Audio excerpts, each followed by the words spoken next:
राखीते ओ हारवा दुआरवा हमरो आई जैत हो हमरो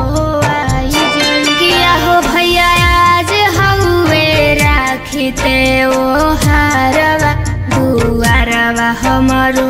आई जैत हो। किस्मत के मारल बानी दुखवा के हारल बानी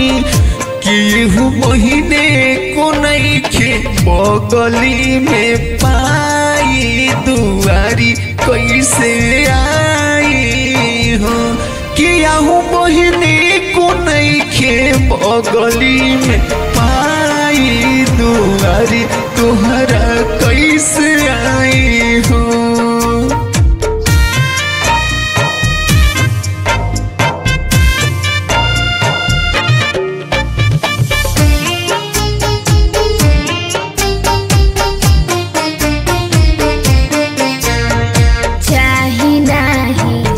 चांदी रुपया मिठाई हो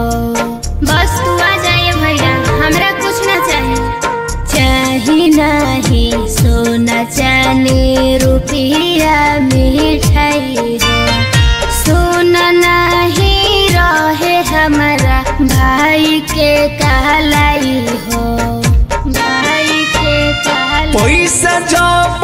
मांगतानी देता ठिकादार जारी केहू बहिने को नइखे बगली में पाई दुआरी तुहरा कैसे आई हो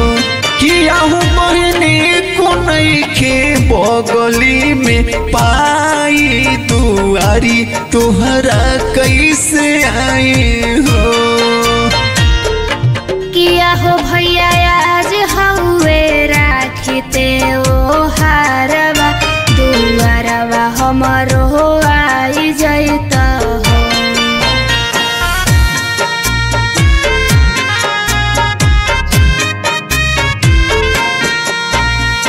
कके कोने आदान दूर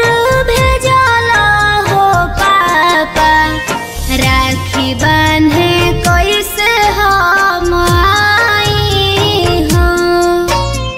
सुन बड़ुए भाई के कलाई हो समय के खेला सब बाटे बेटी बानी हम बहुत लाचार हो रोवे अब अखिया हमार हो रोवे अब अखिया हमार